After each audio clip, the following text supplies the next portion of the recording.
On May 13, 1999, members of an Everest expedition team woke to start their journey to the top of Mount Everest.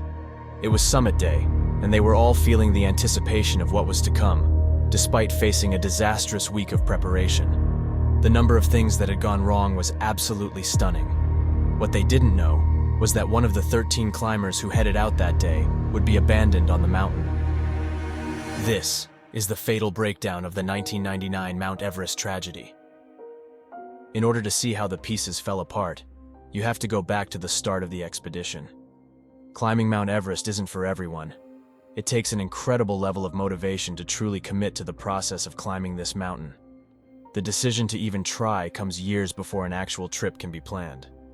Besides becoming physically ready to attempt such a monumental effort, the climber has to find and book a professional expedition group to guide them up the mountain. There's a tiny 2-week weather window to summit, which brings hundreds of people each year to base camp of Everest. Michael Matthews and Jaime Everett were traders who worked in the financial district in London. These two young professionals were full of life and thinking about adventures they might try. Jaime ran across an ad in an outdoor magazine for an Everest expedition outfitter and knew that Michael had done some climbing before. He brought it to Michael, who immediately said, "Let's do it." This fateful moment of excitement would lead to absolute despair.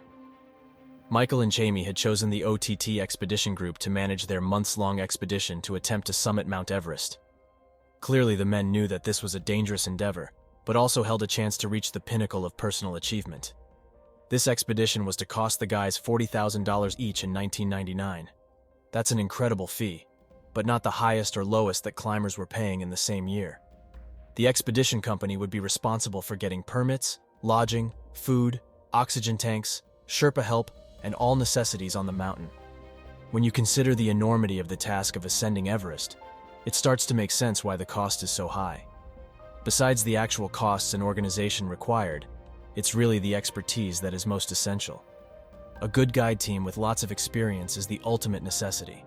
There will no doubt be challenges and problems on any Everest ascent, so experienced mountaineers and guides are a key component to a successful and safe effort.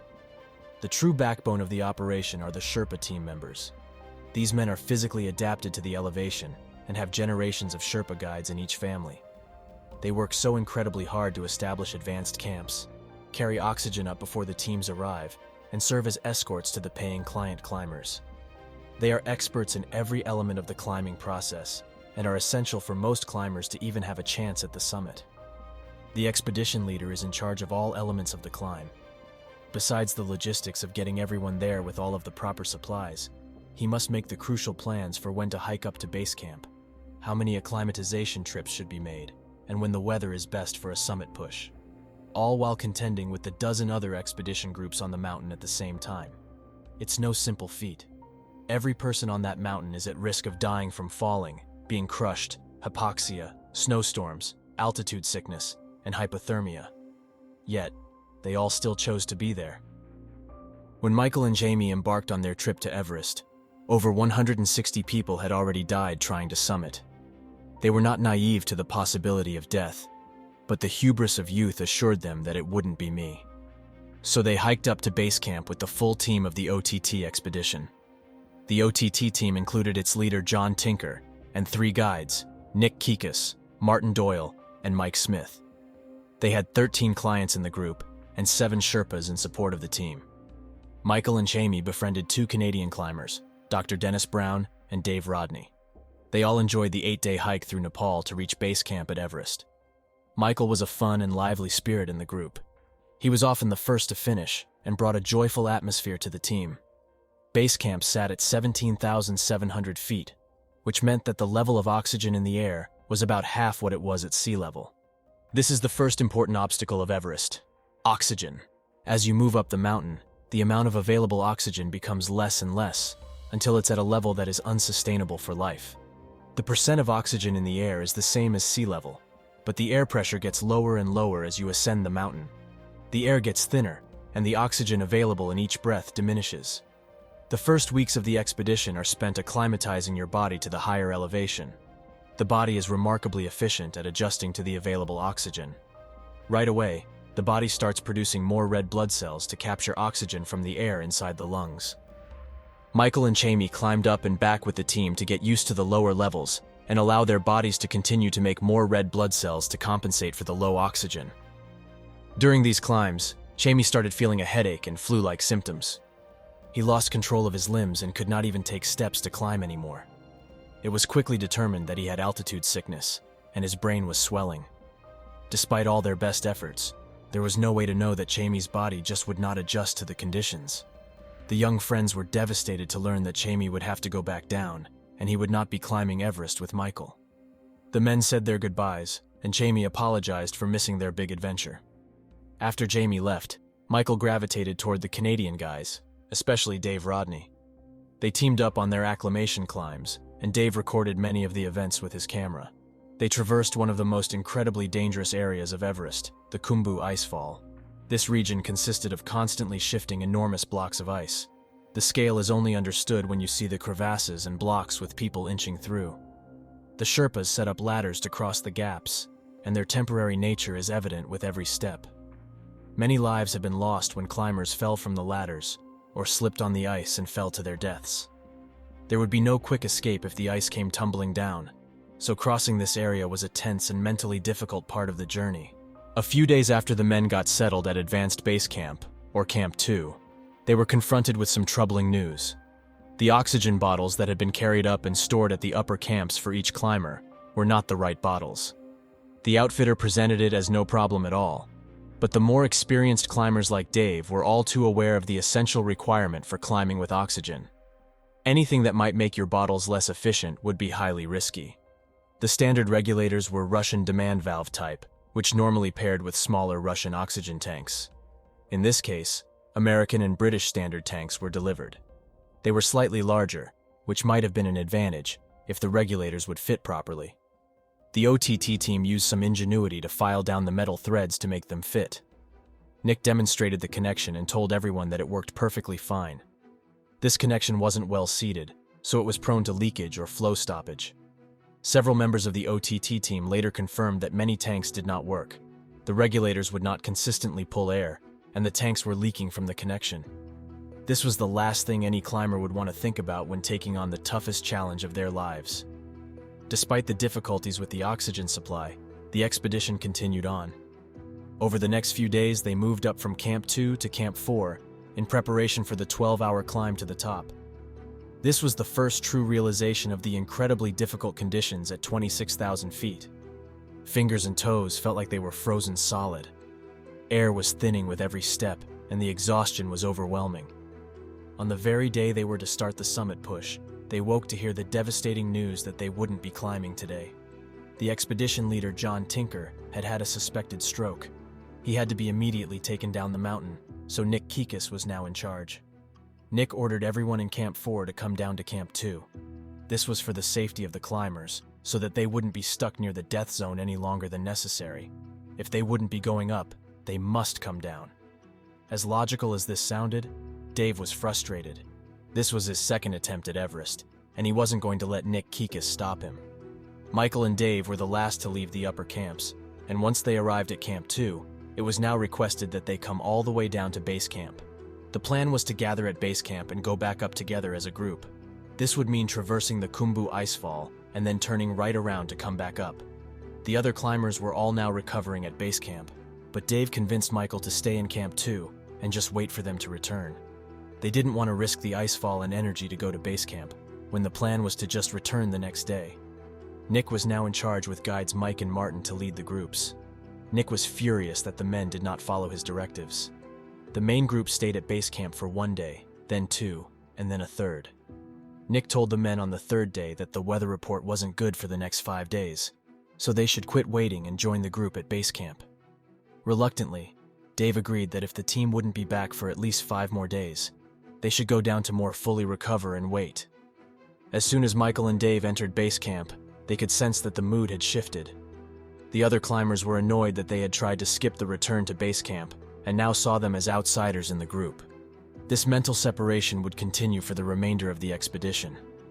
When they walked into the command tent, Nick informed the men that the weather had cleared and they would be heading back up tomorrow. Dave and Michael were stunned. They were specifically trying to avoid this very circumstance, yet here they were. They believed that the weather report was a false excuse Nick used to make them come down. They had just spent the day in an exhausting climb and would not have the benefit of 4 days of recovery at base camp like the other climbers. It seemed like Nick was punishing them for being strong-willed and wanting to avoid the Khumbu icefall at any cost. Despite the conflict, the next day, the team headed back up to Camp 2 and prepared for the 3-day lead up to summiting. Michael and Dave were a little sluggish, and it was noticed by the rest of the group. They were the last to make it back to camp that day. Once settled at Camp 2, Dave was checking the oxygen cylinders to see if his regulator fit as planned. He hooked it to one bottle, and nothing happened. He rethreaded and tried again, but nothing. He tried a second cylinder, and again no air came out. A Sherpa helped him sort through the bottles, and finally he found one that seemed to work with his regulator. They grabbed a marker and started to write his name on it, to claim it for summit day. Nick Kikas saw this and ran over with a tank lifted over his head. There was wild shouting, and the entire camp was witness to Nick chasing Dave and attempting to hit him with the tank. It was a disturbing display. Nick felt his authority was being undermined by Dave, and he wasn't happy about it. Dave was emotionally exhausted and retreated to his tent. After a good cry, he and Michael regrouped and prepared mentally for the biggest day of their lives so far. Nothing was going to stop them from reaching the summit of Mount Everest, not even a complete collapse of support from their trekking team. By 10 p.m. on May 12th, they were sitting in their tent at Camp 4, heating up some soup and trying to rest before the 12-hour climb to the top. How you feeling, pal? I'm feeling just fine. Oh, yeah? Slight cough because of the dry air, but I'm sure Dave's soup will make everything all right. This day was expected to be a full 20 hours of climbing to make it to the top, and then back down to their shelter here at Camp 4. The men were feeling positive about the climb, but there was an undercurrent of discontent. Michael had lost some of his earlier exuberance, and the toll of weeks in these conditions was starting to show. At this point in the climb, there wasn't much to do but put one foot in front of the other and try to make it to the top. At this elevation, the elements working against them were overwhelming. It was minus 40 degrees at the summit. The air pressure made oxygen availability less than a third of that at sea level. Food is not digested and absorbed well at this elevation, so eating does not improve energy availability. Each step becomes a physical chore that seems to never end. It's like climbing up a flight of steps for 12 hours straight. The torture on the body and mind is hard to fathom. Despite this, the team put their heads down and slowly made their way from Camp 4 to the Hillary Step over the next 8 hours. It was around 10 a.m. when the main group started the vertical climb up 40 feet of sheer rock face. The team was spread across the mountain due to the difference in their experience and ability on that day, but it was noticed that Michael had fallen way behind. It wasn't until 2 o'clock that afternoon that Michael finally reached the Hillary Step. Dave was on his way down from the summit when they crossed paths at the Hillary Step. They exchanged a moment of encouragement, and then Dave continued down the mountain with his guide and Sherpas. Michael was exhausted and had been having some trouble with his oxygen bottle. This held him up back at the balcony for some time, which put him way behind the typical summit schedule. The problem is that if you aren't on your way down by 12 o'clock, you'll be traversing some dangerous terrain after dark. It was already 2 o'clock in the afternoon, and Michael still had some tough climbing ahead. The lead Sherpa with Dave's team told Michael to turn around now, or he would not make it back alive. Michael was feeling all the exhaustion of the lack of recovery, tough climbing, and limited oxygen, but his youthful confidence fed his summit fever, being only a few hundred feet from the top. His guide Mike Smith agreed to get Michael to the top and hurry down afterwards. It was a terribly challenging push up the 40-foot vertical rock face of the Hillary Step. Together, the men struggled for nearly 2 hours to reach the summit, but at 22 years old, Michael Matthews became the youngest Brit to summit Mount Everest. The pictures show a joyful Michael, but clearly exhausted from the 16-hour climb to this point. Although summiting Everest can seem like the end of a significant journey, it's merely half the battle. Getting back down is more difficult because the adrenaline of getting there is waning. Any climber would be exhausted from a monumental 10 to 15-hour climb up. Oxygen supplies start running low, and getting out of the death zone as quickly as possible is essential for survival. Mike Smith was experienced with the devastation of Everest, but neither man knew what they were about to walk into. It was instantly apparent that they would be faced with the deadliest foe of Everest, a whiteout blizzard. As the first gusts of wind started whipping across the trail, It became clear that this storm brought with it an incredible danger. Now they would be fighting their failing bodies with every step, while gusts of 100-mile-per-hour wind and snow would be pushing them off course. Michael could barely see a few feet in front of him as he battled the hurricane-force winds. It was minus 40 degrees and his body was starting to shut down. The battle with oxygen left him spent physically, and there were still hours of descent ahead. The snow was building on the trail, and each step sunk his boots down into the icy snow. He hadn't seen Mike Smith for quite a while, and just couldn't determine the direction of the path. He was in an area where just a few steps one way or another would lead to a 1,000-foot drop off the edge of the mountain. Michael couldn't just stop and wait for Mike to come find him. That is certain death on Everest. He had to keep moving down if he wanted a chance of survival. Somehow, he found himself abandoned on the mountain in a raging storm. A young climber like Michael wouldn't have the experience to know exactly what to do. As Michael stumbled down in the whiteout, he made the ultimate mistake on the Cornice traverse. A simple shift in balance and a foot misplaced sends a climber tumbling 1,000 feet into the abyss. Exactly what happened over those few hours is not known.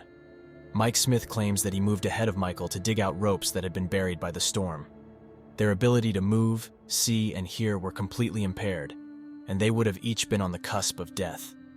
Mike states that he lost sight of Michael at some point and continued to move down to the balcony. This was completely against the purpose of a guide during the descent. Surely he knew the state Michael was in, so separating more than a few feet would be ill-advised. There he waited to see if Michael might stumble down the path at any moment. After some time, it was just not feasible for Mike to continue to sit in the death zone, so he worked his way down the mountain to Camp 4. He never saw Michael again. The team waited to see if by some miracle Michael would find his way down, but he never did. The storm and exhaustion kept them from trying to search for Michael as night fell on May 13th. Mike Smith lost a toe to frostbite after escaping the storm. The OTT expedition was never the most organized climbing team, but with the loss of John Tinker, things really lost an element of control. The most crucial moment of Michael's climb was the encounter with Dave's group on the way down.